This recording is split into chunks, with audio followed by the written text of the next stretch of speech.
Okay, the moment you've been waiting for. Specific gravity. Finally, after 45 minutes of density lecture, we finally get to specific gravity, which is what this all started out to be in the first place.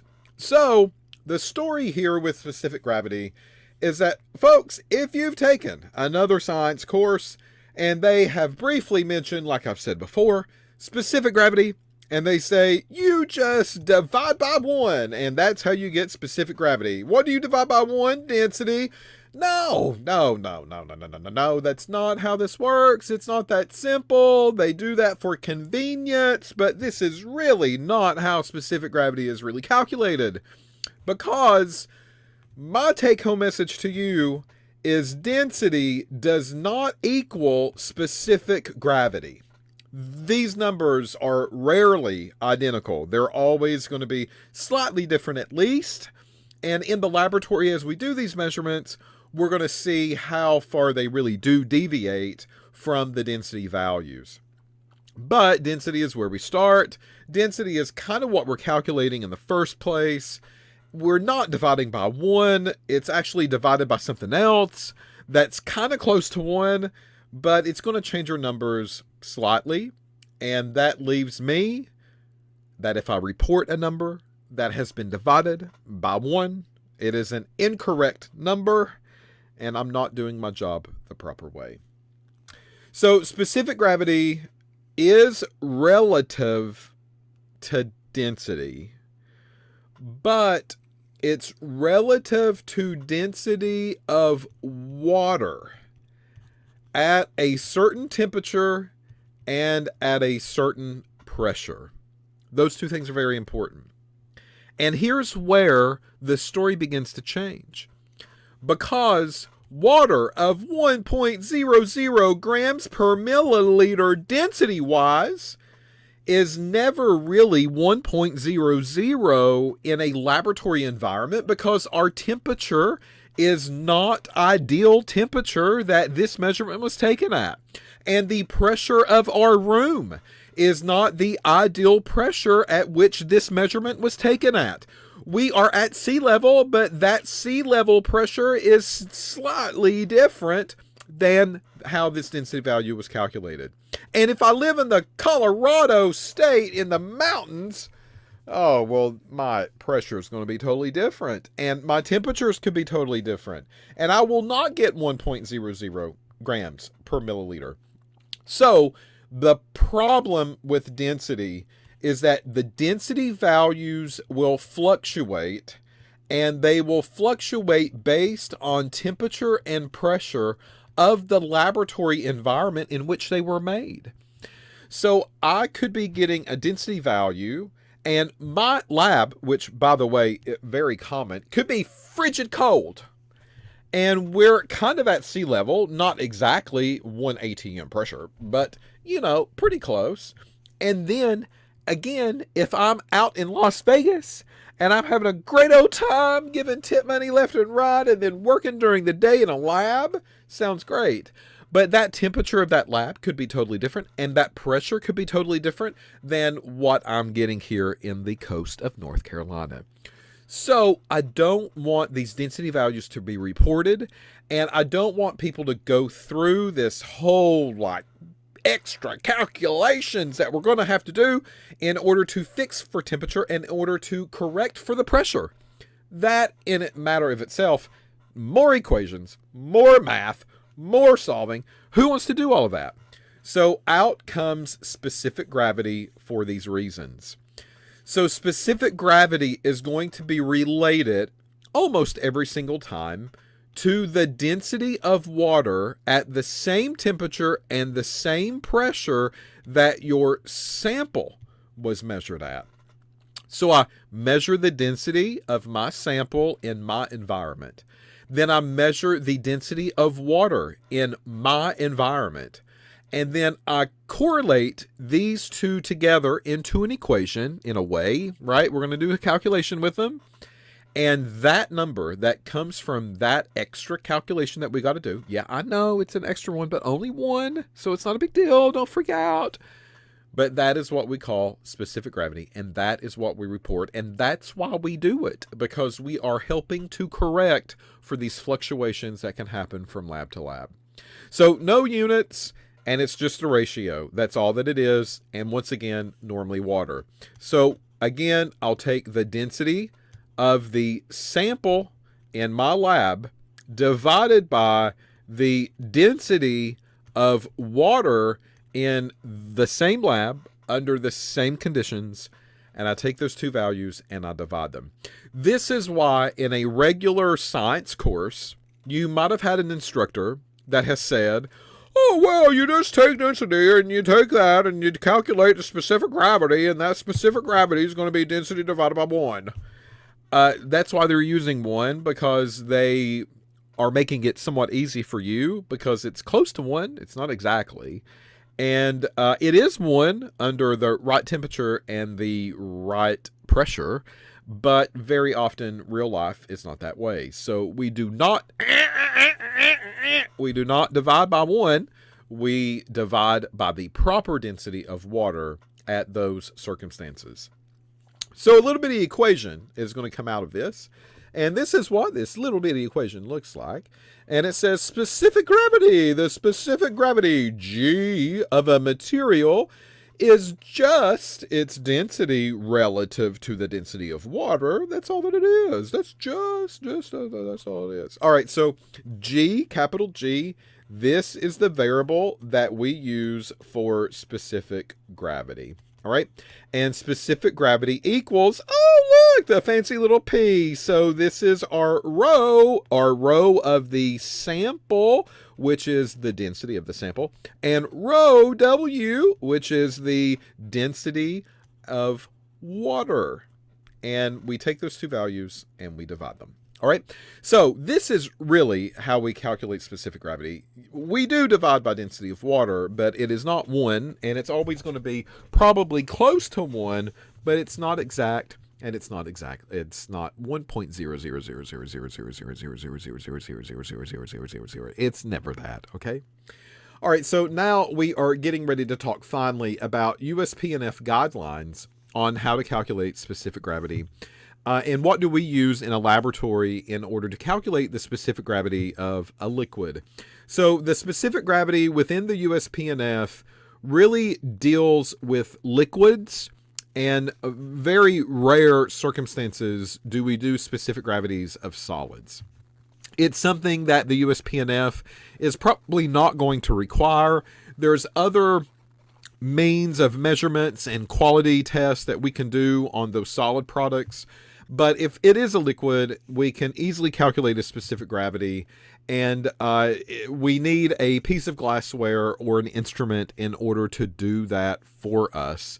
The piece of glassware, very easy to use. We'll talk about that in a minute, but I need you to keep in mind, once again, we've said it over and over, they deal with specific gravity in all of these measurements, and they do not report density values at all. So that is just what the entire pharmaceutical business does.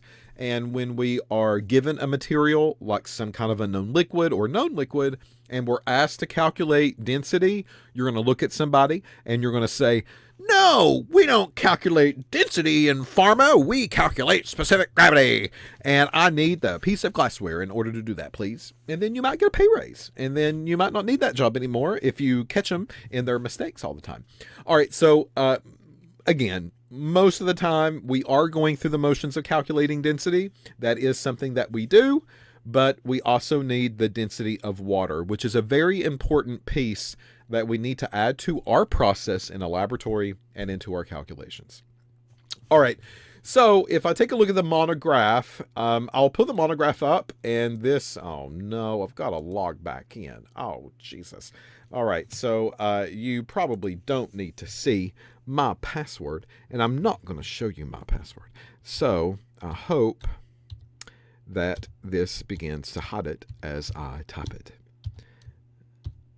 Okay, so let's see if I remember it the proper way, and let's see if I keyed it in the right way. Moment of truth. All right, so here we pull up the USP&F, And with the USPNF, we are in General Chapter 841, and 841 says specific gravity. So automatically, bing, there's a change, and it's highlighted, and there's a big triangle, and it says, alert, alert, alert, alert. This might have changed since you've read me last. All right, so it says specific gravity is the term for the relative density, all right, of the substance when water is used as the reference. So I take my density of my substance, and I take the density of water, and I compare the two. The measurement of specific gravity necessarily involves the measurement of the density of the sample at a specified temperature, as well as the measurement of density of water. The density, rho, gram per mil or gram per cubic centimeter, means the mass per unit volume. And the relative density means the ratio of the mass of the sample to that of the water. Relative density and specific gravity are unitless values. The specific gravity means the ratio of the mass of the sample specimen to T prime to that of an equal volume of water at T. Blah, blah, blah, blah, blah, blah, blah, blah, blah, blah, blah. All right, so a couple of things that I want to mention here. Number one, this term of specific gravity. So the density rho means the mass per unit volume, and the relative density means the ratio of the mass of a sample specimen to that of an equal volume of a standard substance. All right, so relative density is different than specific gravity.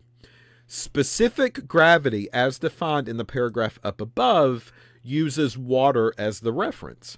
So if we are comparing it to water, and most of the time we are, then we are properly calculating the specific gravity. But let's say that we're not comparing it to water, but comparing it to something different. And whatever something different might be, it could be out there, I don't know. But if it is something other than water that we're comparing it to, we can do that as well. It's not called specific gravity, though. It's called a relative density, because I am comparing the density of my sample to the density of something else other than water. So we can't define that as specific gravity. So they do cause a little bit of a stir, a little bit of confusion maybe in their terminology, but that is what that means. So keep in mind, specific gravity, which is what this is all about, is comparing it to the density of water. If it's not to the density of water, it is not specific gravity by definition. All right? Unless otherwise stated in the individual monograph, the specific gravity determination is applicable only to liquids and is based on 25 degrees and water at the same temperature. Now, there is a chance that the monograph will tell me a different temp, and that's okay as long as they're the same. When I do the measurements, we can get by with it, but by default, it is 25 degrees Celsius. When a temperature is specified in the monograph, the specific gravity is the ratio of the sample and the ratio of the water at the same temp. Then it says the substance is a solid at 25. Determine the specific gravity above its melting point. Unless otherwise stated in the individual monograph, the density is defined as the mass of a unit volume of a substance at 25 degrees, expressed in kilograms per cubic meter or grams per cubic centimeter, because they're equal. Where the density is known, mass can be converted to volume or volume converted to mass with the formula, blah, blah, blah, blah, blah. Okay, so that's something that we don't really need to pay attention to. So a couple of take-home things here that we need to remember when we do specific gravity, all right? In the monograph, as the guidelines are telling us, number one, this is only going to apply to liquids most of the time. If it is a solid, it told us in that paragraph, we got to turn it into a liquid in order to do it. So we got to heat it up. We got to get it above the melting point. We got to kind of figure out how can we do this as quick as possible before it goes back down into a solid. So we have to deal with liquids no matter what. It's also based on 25 degrees by default. So if it is something different, it'll tell us in the individual monograph of the thing that we've pulled that we're testing. It'll tell us, please do specific gravity with temperature of 40. Please do specific gravity with temperature of 35. I mean, that's kind of the lingo and the verbiage that they'll use. But if nothing's listed and it just says do specific gravity, then that means we need to do this at 25 degrees. Next, we have to keep in mind that if it is not 25, as far as the solution goes, not room, the solution, then there is a chance that we are going to have to heat it up. That's right. So we need to talk about that motion as well, because this is something that we honestly skip sometimes in our lab when we do specific gravity. And the reason is because it kind of washes out in the very end anyway. So yeah, no, I'm not doing it at 25, but if I do it at 23 instead, and my sample's at 23 and my water's at the same temp at 23, then they kind of cancel each other out and I get a value. I mean, isn't that the purpose of specific gravity anyway? And the answer is yeah, it is. And that's why we use it instead of density.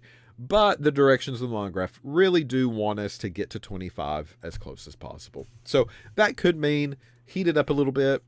Whether it's in the piece of glassware or whether it's in the instrument, we need to kind of heat it up to the appropriate temp. The other thing that I want to pull out is this definition of kilogram per cubic meter, and that's the same as gram per cubic centimeter. So they are giving you the choice of reporting specific or density in either one of these units. Keep in mind, specific gravity has no unit. But if I'm doing density, either one of these are fine. These are equivalent. They mean the same thing. To go from gram to kilogram, you've got to multiply by 1,000 or vice versa, right? Go to kilogram to gram, you need to multiply by 1,000. And then centimeter to meter, you got to multiply by 1,000 in order to get to that as well. So these are the same order of magnitude that are different from each other. Therefore, these units are equivalent: kilogram per cubic meter or gram per cubic centimeter. I always know when people cheat, because if they go to Wikipedia or to the internet and they look up a density value, and the density value, most of the time for us, we're always reporting in gram per cubic centimeter. That's just what we do. It's our unit. It's our go-to unit. But if they report kilogram per cubic meter, well, that means they've been researching something else out there. They just copied and pasted and put things into a blank, and they just have no clue what they're doing. So please don't be that person. Gram per cubic centimeter is what we see most often. All right, so if I go back to General Chapter 841, here we see method number 1 is a way that we can do specific gravity. And then as we go down, method number 2 is a second way that we can do specific gravity. So what are the differences here between the two methods? Which one is going to be used most often? Because after that, honestly, there's just a little blurb about a calibration, because one of these involves an instrument, and then a little bit of a procedure. So if I go to method number 1, let's talk about this first. All right. Select a change, alert, alert, alert, alert, clean, dry pycnometer that has been previously calibrated by determining its weight and the weight of the deaerated water containing in it at 25 degrees. Adjust the temperature of the sample to about 20. Fill the pycnometer with it. Adjust the temperature of the pycnometer to 25. Remove the excess liquid and weigh. When the monograph specifies the temperature different from 25, the filled pycnometers must be brought to the temperature of the balance before you weigh it. And the specific gravity is the following equation. All right. So a couple of things here that we need to summarize what method 1 is trying to tell us to do. All right. So number 1, we're going to choose a fancy little piece of glassware called a pycnometer. We have to make sure that it's clean. We have to make sure that it's dry. We have to make sure that it's ready for me. And I hope that whoever used the pycnometer before me has done this for me, because they should be cleaning up after themselves, right? So I'm going to grab a pycnometer. The pycnometer is just a piece of glassware. And this glassware can actually come in different milliliter sizes. And 25 milliliters is what we have most of the time with our laboratory. So 25 mils in total is really our pycnometer piece. So what I'm going to grab is something that looks like this. And it looks like a little baby volumetric flask is what this looks like. So there's no markings on it. It just says 25 milliliters here in front. And the object for me is to take a mass of this clean and dry.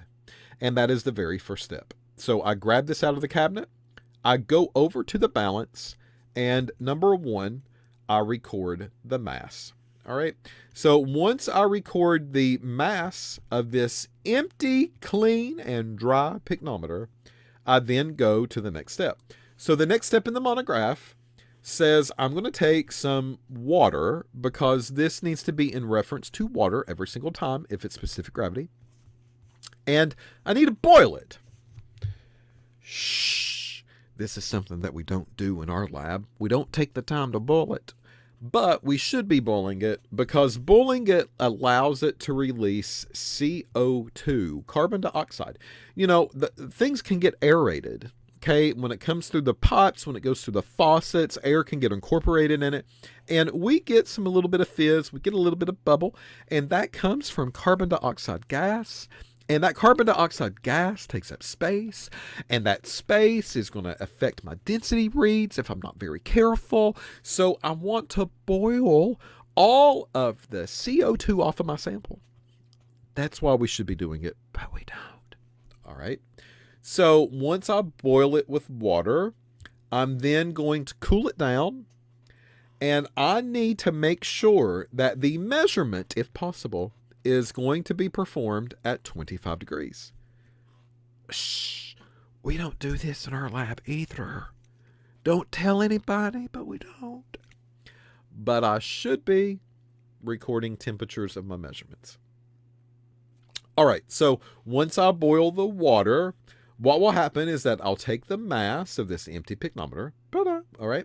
Number two, I'll take the water that has been recently boiled, and then I add it to the pycnometer, and I fill it to the top, all the way to the top, right? Now, of course, this is a lid. It's like a little stopper that goes on top. This is going to be off. So you're going to fill that liquid to the rim right up here at the tippity-toppity. And that's going to be filled with recently boiled water to remove the CO2 gas. Okay. All right. So then what will happen is that I'll take a measurement, and I want to make sure that this gets as close to 25 as possible. If this water is cooled down below 25 and my temperature needs to be heated up, I heat the entire thing up. So I put this onto a hot plate and I gently warm until that solid or that liquid goes to 25 degrees. Then number three, once it gets to 25, I take the mass again. And this time it is with the piece of glassware, and it's with the water that's on the inside. So before I do this, I have to make sure that the pycnometer is filled the proper way, because I want to make sure tippity-toppity, and we need to make sure that everyone is tippity-toppity on the flask. So I'm going to fill it to the rim, and then when I do this, I'm going to plop this stopper down onto the pycnometer. And what happens is that the stopper goes down inside of this jointed area of the piece of glassware, and it pushes out this extra liquid that you don't need out of the lid, and it goes out of the tiny little hole, and it goes out. So it gets rid of all the excess that you do not need in that pycnometer. That is why the lid is made that way. That is the purpose of using the lid. We want to make sure it is appropriately filled and that you've filled it the same way every single time that you have used a pycnometer. And the lid helps us out with that. So that's why there's a small little channel on the inside, and it allows all of that extra liquid to escape. So once I put the stopper on it, then I take the mass of the pycnometer that has now been properly filled with water. Next up, number 4, we're going to empty out the pycnometer, clean it out if you have to, dry it all over again, get rid of all that residual water. And number 5, we repeat the process, but this time with our sample. So I've got a same pycnometer. It's now been dried again, no remnants of water on the inside. And I'm going to take my sample and dump it into the pycnometer. I take it to the rim. There we go. Take it to the rim. And then if I have to, I'll put this pycnometer back on the hot plate. I heat this thing up back up to 25. That's properly how it should be done. And then once I get it to temperature, then I plop that stopper back onto the pycnometer and squeeze out all of the sample that's in excess that doesn't need to be there. And then what I forgot to mention before, please wipe it off. Stay clean about this whole situation, please. So after it leaks out of the top, you want to wipe it off, keep it clean. All of that is extra mass, and that extra mass does not need to be on the pycnometer when you do the measurements. All right, so that's basically the steps of the monograph in method part 1. If you look at the equation is going to tell you a little bit of calculation stuff. And it's going to say subtract the weight of the empty pycnometer from the weight of the pycnometer and the water.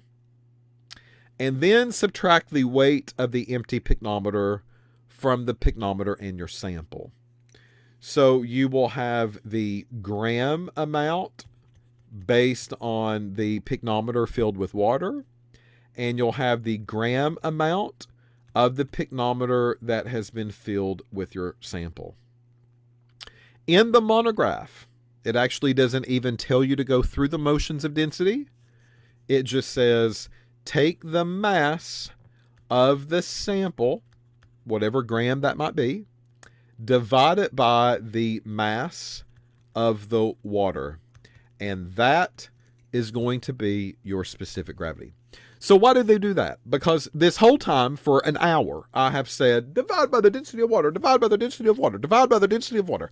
And now it looks like this equation is not really density at all. It looks like this equation is just masses. Mass of the liquid in the pycnometer, mass of the water in the pycnometer, and you divide them. That's really all that you got to do. So the reason is because that pycnometer that we are using has a stamped, very precise volume that's associated with it. So it kind of washes out. If I took the mass divided by 25 and I took the mass of the water divided by 25 and got densities of them and take the densities and divide them, I'm going to get the exact same value as if I just divided by the masses, because both of these are held at the same volume, and because that is a constant and because it doesn't change, then that means that I could just straight up save a step, save some extra math, and just go straight to divide by the mass of the liquid and the mass of the water. So that is exactly what it says here. In this calculation, it tells me the specific gravity, blah, blah, blah, blah, blah, can be calculated by, and it says W1 is the mass of the pycnometer filled with the sample minus W, which is the mass of the clean, dry pycnometer. And then at the bottom, it is W2, which is the mass of the pycnometer that's been filled with water minus W, which is the mass of the clean, dry pycnometer. So that is saving you a step. It's saving you an extra calculation, and it is perfectly fine to divide the masses by each other and not even worry about calculating densities of the sample and densities of the water. All right, so with that said, here's an example problem. The mass of an empty 25 milliliter pycnometer is 35.2341. An analyst uses it to measure the specific gravity of a raw material. After filling the pycnometer with water, the mass is 60.4143. Once it's empty and dried, the raw ingredient is added, and the mass is 56.2941. Calculate the specific gravity of the substance. So that's where I'm going to stop this video. And I want you to tackle this example problem on your own. See if you can work it out and solve for an answer. What specific gravity did you get? And then the next video, we'll pick up from here. We'll solve the problem. We'll check your answer to see if you did it right. And then we'll go on and we'll talk about method number 2, which does not involve a picnometer. All right, so I'll see you back shortly.